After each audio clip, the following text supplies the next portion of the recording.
All right. So before we get started, I just wanted to lay out a few things on how this webinar will function. First off, if you have any questions, you may place them in the chat box and one of our moderators will keep track of them and ask them at the end. We are also recording this meeting and we will be emailing out this session to you by the end of next week. If you experience any technical issues throughout the meeting, please put it in the chat box and one of our NAAF personnel will get back to you shortly. Now, I have the pleasure of introducing Dave Carter. Dave Carter is principal of Crystal Springs Consulting, Inc. and works extensively on issues relating to organic farming, natural food, and regenerative agriculture. Last year, he assisted the Osage Nation in developing and implementing a meat processing facility, greenhouse, and aquaponic facility under the Coronavirus Aid, Relief, and Economic Securities Act. He is currently working with 3 other tribal organizations to assess the feasibility for marketing and processing enterprises. Carter has a deep background in natural food marketing and agricultural public policy. He is the former chair of USDA's National Organic Standards Board and later helped gain regulatory approval for non-GMO labeling of meat, poultry, and dairy products sourced from animals fed diets without genetically modified ingredients. His marketing experience includes work in natural meat, cheese, and pet food products. Carter also serves part-time as an executive director of the 1,200-member National Bison Association, where he works to strengthen production and marketing systems for North American bison. He was a leader in the 6-year campaign that resulted in bison being designated as the national mammal of the United States.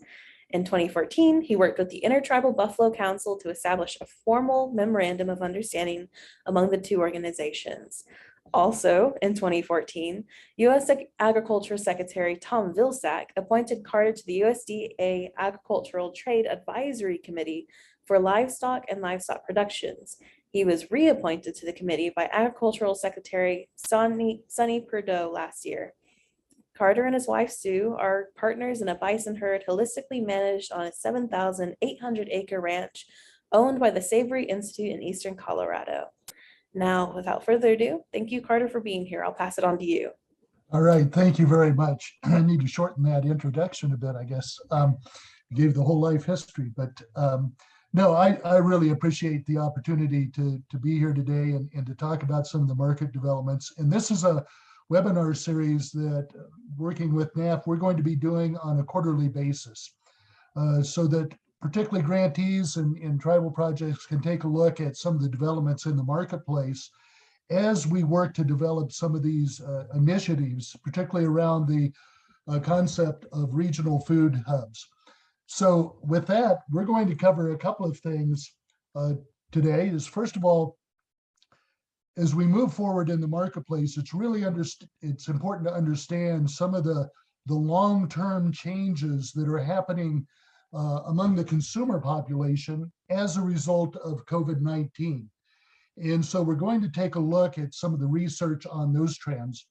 But then we're going to spend the back half of this webinar taking a look at the ability of NAAF grantees and tribal project developers to access some very useful and important marketplace data through a organization that's called SPINS, and we'll talk about that. So first of all, let's talk about the long-term changes that have taken place in the marketplace.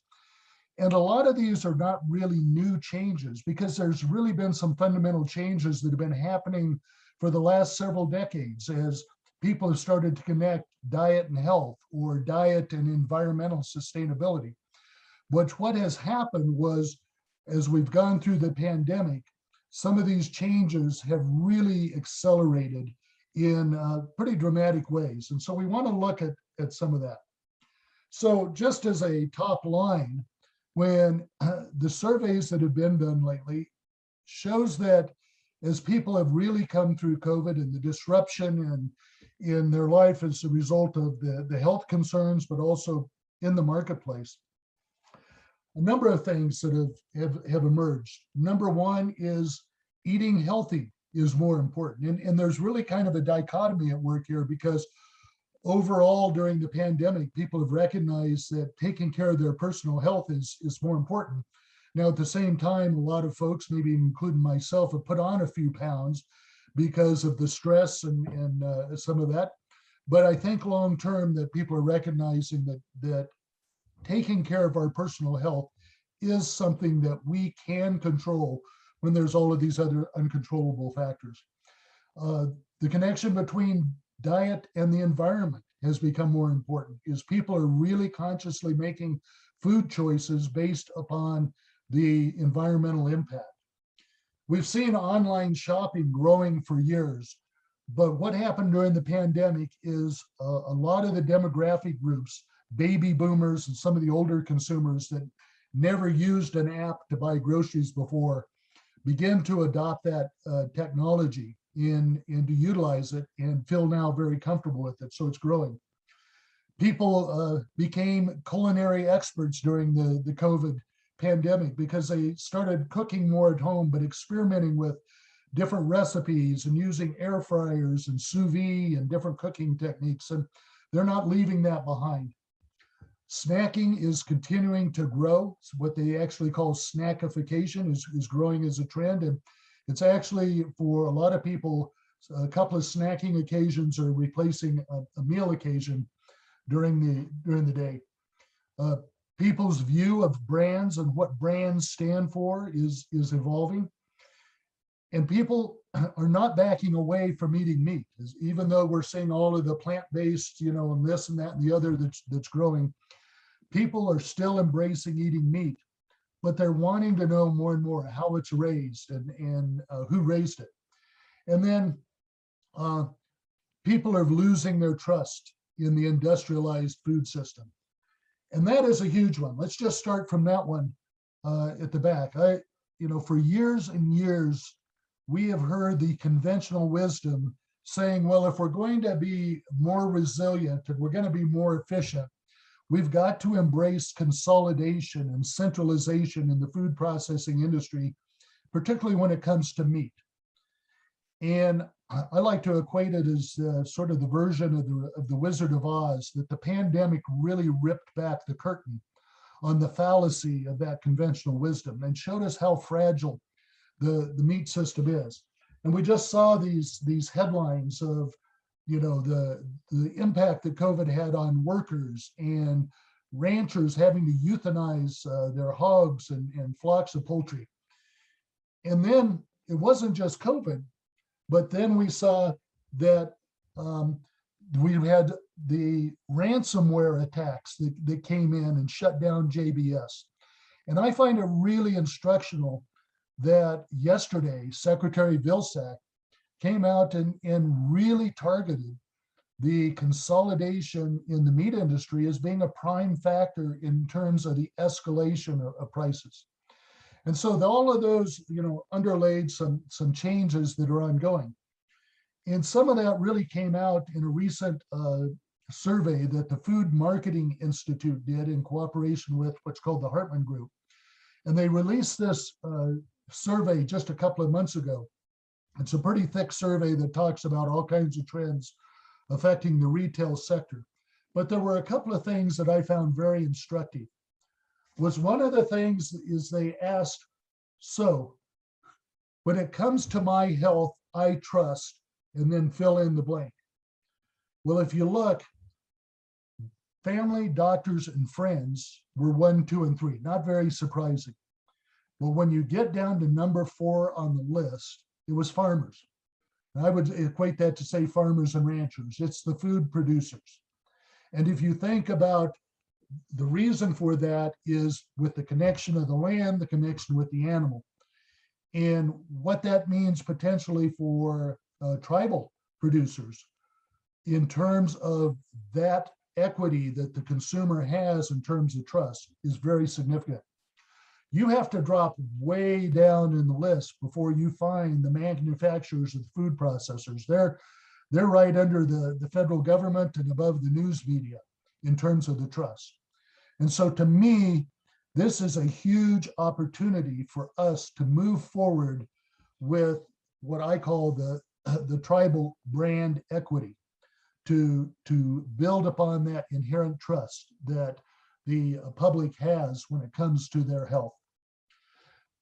Another significant thing that they had in that study was that when it comes to eating well, some of the significant factors are, well, first of all, enjoyment. That will always be at the top.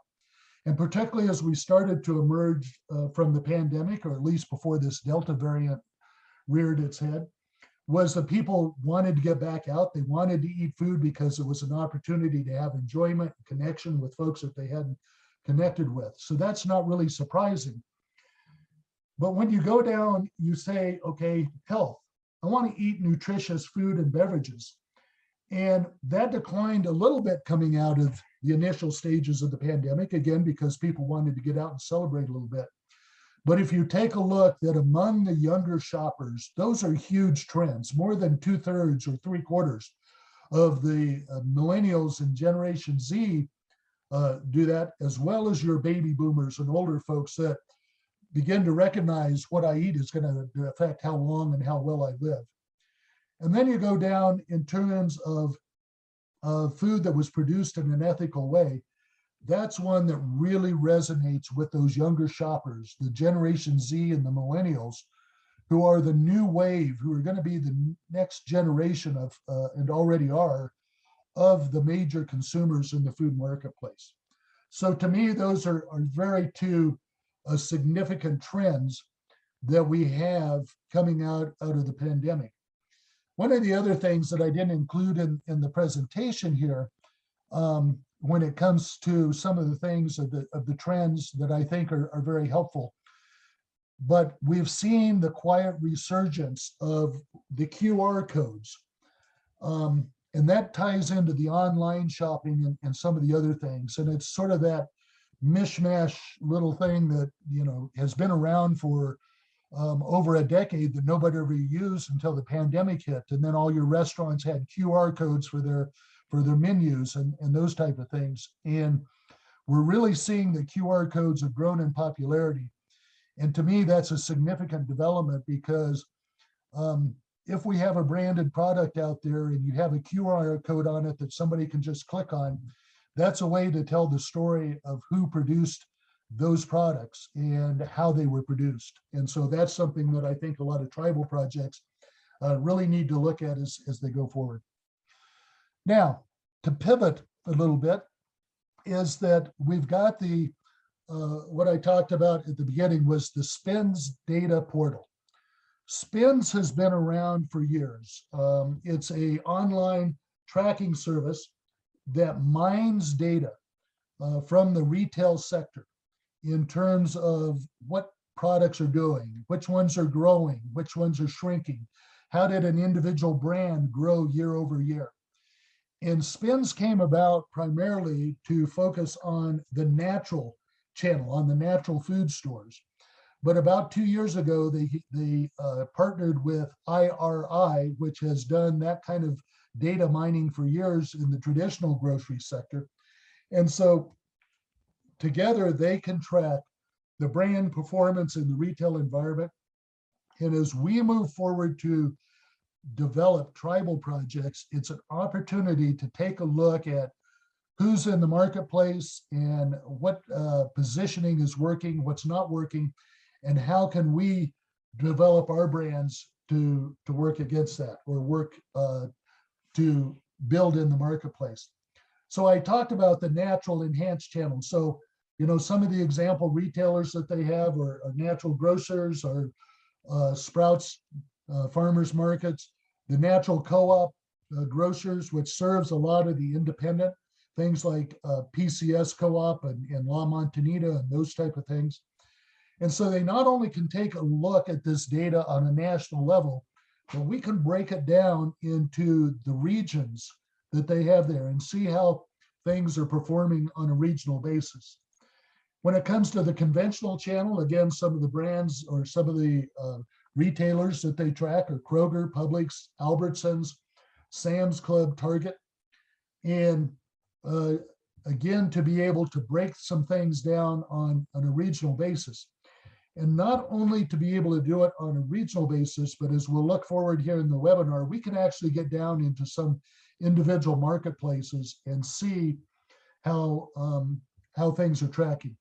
So it talks about they have the 8 standard regions, And they talk about it as MULO, which means multiple unit organizations. Those would be something like Target and Sam's Club, which offer food, but they also offer blue jeans and generators and everything else you can buy. And then they have those stores that are food regions, which are your Kroger's and Publix and the like. So they could really segment that information. So when they take a look at it, we can break down what we're trying to track in categories. We can talk about frozen products, refrigerated, grocery. We can even take a look at pet foods and pet products. And we can take it by individual brands. We can measure them over time, over dollars, over how many units that they're selling over a period of time, how much they're selling when their brands are doing a special promotion. So it's really, really helpful information. So let's just focus on Jerky as an example to see what we can do using some of this data. So when we take a look at just overall the Jerky category, again, when we talk about snacks growing is replacing meal occasions, Jerky used to be something that truckers bought when they stopped by a gas station to just keep them going as they were headed down the road. And now Jerky products, other meat bar products have evolved into actually part of workout and health regimens. People are using it as part of their snacking occasions. And so it's important to see how that is. So when you look at this, they break it down. They've got the products here that are natural products, specialty products, and conventional, but they take a look. So if we examine how the Jerky products are, item number 3 there is the overall category. This was just year to date. Since January 1st, Jerky is measured in this survey was $1.6 billion universe. But in the natural channel, that's a very, very small thing. Now, the natural products, those brands that are saying, produce from animals without growth hormones or antibiotics, those type of things would be classified as natural. Overall, they had about $37.9 million of sales, but it's interesting that for Jerky, very small, less than $5 million was actually in the natural food stores. Now, when it comes to meat snacks, and those are things like the meat bars and specialty items, you see that it's a slightly smaller category. It's $1.2 billion as opposed to 1.6, but it's got a higher penetration, which tells me that the customers going into those natural food stores will take a look at a meat bar and say, okay, this is a healthier item than just a Jerky product. And so how do we position our products around that classification? When we take a look at, well, what are the dollar changes or the changes in growth, we can see that, that's interesting. Overall, Jerky products in the natural channel actually have been declining slightly from the first of the year, whereas the total universe of Jerky products has been growing. But on the other hand, the meat snacks have been growing. So if you take a look that in the natural channel, you actually have $11.9 million in sales growth of natural products overall, whereas in Jerky, you had a $4.2 million decline. So that's a good positioning. The meat snacks are growing a little bit in the natural channel, but if you take a look at the multi-outlet channel, which are again the Kroger's as well as the Targets and Sam's Clubs, that's where a lot of your growth is happening. And of course, in both of these, in the previous one and in this one, you can see that convenience stores still play a big role in this category. So when we take a look at all of this, that you have, the actual percentage of sales change. Then when we take a look that we can see what's the percentage of sales growth as opposed to maybe some decline in these various channels that we have. And so that once we start to look at the categories, then we can start to take a look at individual brands. So this, just to protect the innocent or whatever, we just kind of listed as the brand A, brand B. When we go into spends, it'll actually give us exactly what these brands are.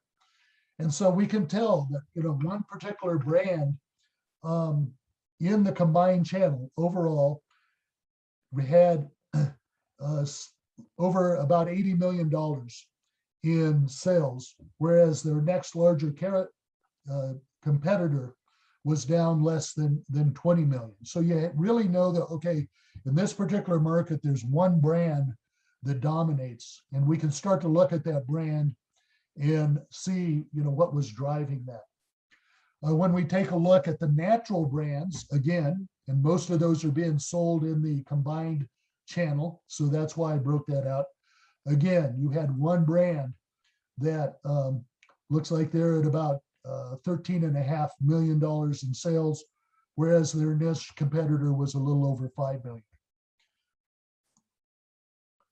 Then when we go down through, we can say, okay, let's just take a look at brand A. They've got 41 different SKUs. They had $16.6 million year to date. They've had about 4% growth of over a 2-year period of combined annual growth rate. They're in about 77% of the natural stores and 48% of the conventional stores. We can take a look that their positioning is all of their products are labeled as natural. About 30 of them are labeled as grass-fed. 9 call out that there are no added growth hormones, and 5 call out that they're part of a paleo diet. Again, being able for us to segment in and see what is driving or not driving their growth. And then going down into it further, we can actually see how many dollars of sales that they're sharing. The total distribution points, that's what TDP stands for. How many dollars that they're selling on promotion. What are the percentage of stores that sell their products? And what's the dollars per store since the first of the year for this brand? And as we take a look at developing feasibility studies and talking about products that we want to take into the marketplace, that can be really helpful for us to have a realistic view of what can be sold. If we're going to go in with our own brand Z product, what can we realistically expect to sell per store? And then you can see that we can even break it down into the natural, the Southwest natural channel, or we can go down even further to Phoenix and Tucson and see, what's the multi-unit or just the food stores, what's selling there. So the spins gives us a great tool to do some real view into this. Now, when it comes to meat snacks, we listed a couple of these because I know that, there's been a lot of discussion in years past. You had Tonka Bar with Native American Natural Foods, who really pioneered the market for meat snacks. And then they kind of got knocked around because of some things that happened with, some of the competitors over the last years. And so to take a look at what's happening there, I think is very important. So when we take a look at the group dynamics, we not only see that, again, it's this $1.2 billion category, it's growing, but here are the largest brands in terms of the actual dollar sales year to date. But I think it's interesting to take a look then what's happening in terms of dollar growth since the first of the year. Here, when you take a look in terms of the dollar change, you don't see the leading brand listed there because of their sales have been stagnant or actually declining a bit. This is where now you're starting to see Tonka is back in the mix. And we have an opportunity to go in and take a look at in the multi-unit, again, the Targets, Sam's Clubs, Kroger's, Publix, and the like. What's happening with the various brands and the change? Well, they're both seeing a bit of a decline, but when we take a look at the natural channel between those two brands, here we're seeing that Tonka is really getting some traction. That since the first of the year, they have seen a 43.1% growth in their sales. And I think that there's some significant things there. Visiting with Don and some of the folks at Tonka, as well as some of the other folks that are involved, they have had a really unique partnership that they've forged since the first of the year with Nyman Meats, in which there's no money involved, no formal investment, but it's a partnership of marketing, of trying to work and take Tonka, get Tonka bars built into the market, give them some more distribution and more promotion. And I think, to me, it's a really good example of how native brands can partner with some established brands that have a strong social mission, that they don't have to sell out to the big company. They don't have to sell off a share of their business, but they can develop a very strong relationship that benefits both brands and can help native brands get good positioning into the market, either in the conventional or the natural. So I think this is something that bears worth watching as we go forward. So with that, utilizing this SPINS data, I'll be working with NAAF on quarterly basis. We're going to be putting out a quarterly market update. Then we're going to take some of the specific categories in each quarterly report. We'll be tracking those on an ongoing basis. But at the same time, at each one, we'll be taking a deeper dive into a specific segment, like the jerky snacks or the meat bars or pet products or herbal-based products or seafood. And as a way to present some information so that as we move forward to developing some things around the regional food hub, that we can have some good market research, that we can develop some good feasibility studies that can help these projects get out and get the funding that they need to take these projects into the marketplace. So that's our overview of what's happening after COVID and some of the resources that NAAF has to be able to help projects move forward. And so with that, I'll stop sharing my screen and just see if we have any questions from folks.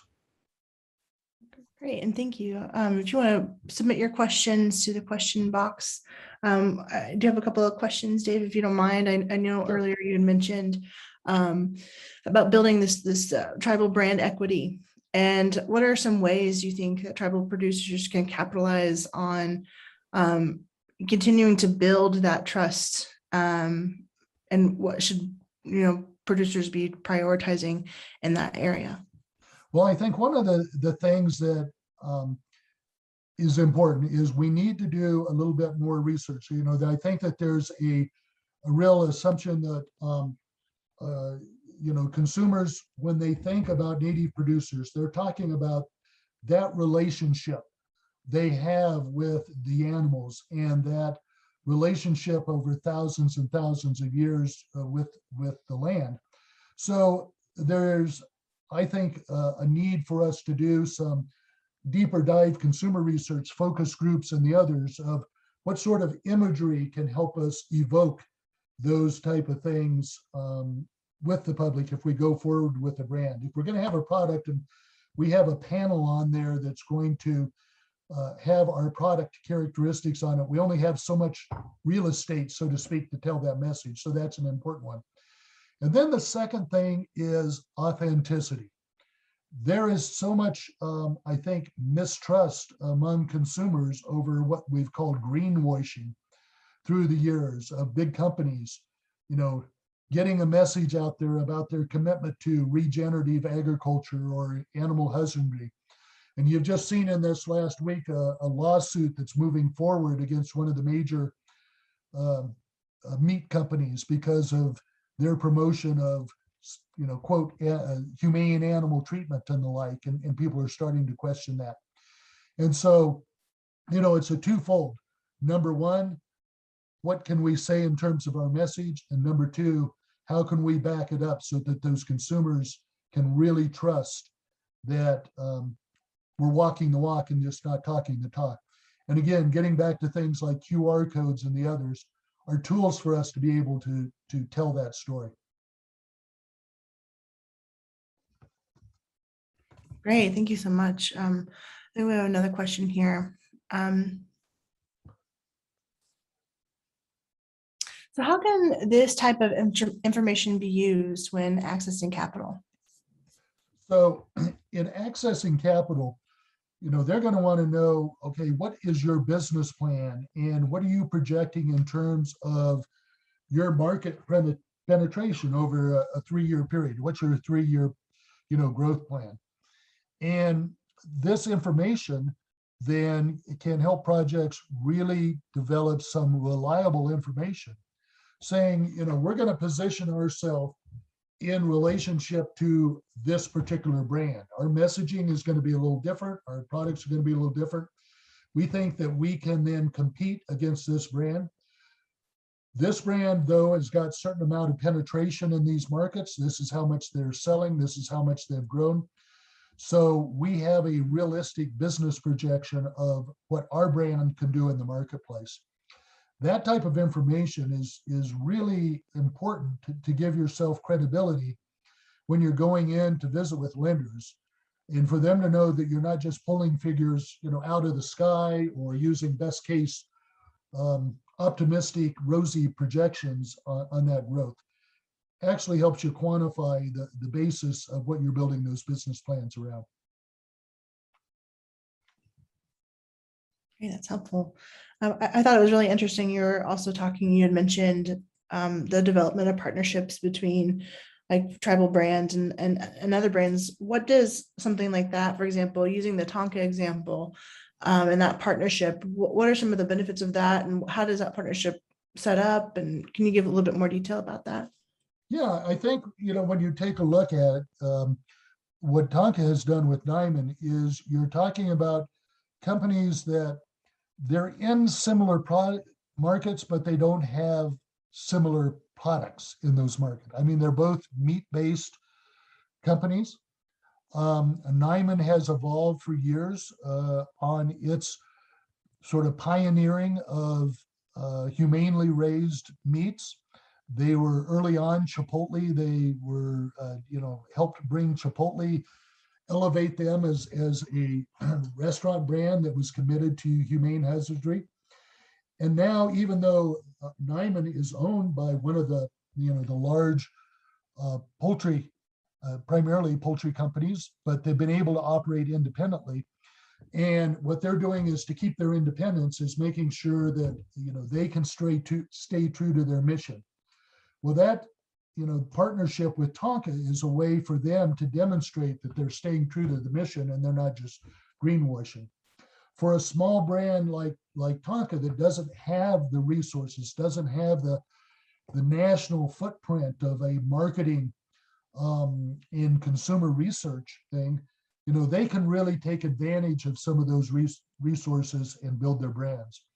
So, when we take a look at things, big is not necessarily always bad. I talk about the centralization and the consolidation and the concerns that it has.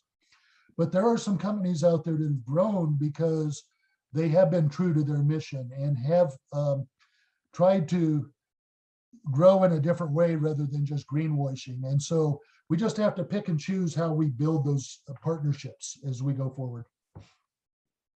That's great and that's exciting. I think we have one more question here. So you had mentioned about some different, taking a deeper dive into different focus areas for the upcoming quarterly webinars. What are some areas that we're going to take a deeper dive into? Well, I think, One of them, and this is near to my heart because of my background in pet food, but I think we're going to take a look at the pet category as one to focus on.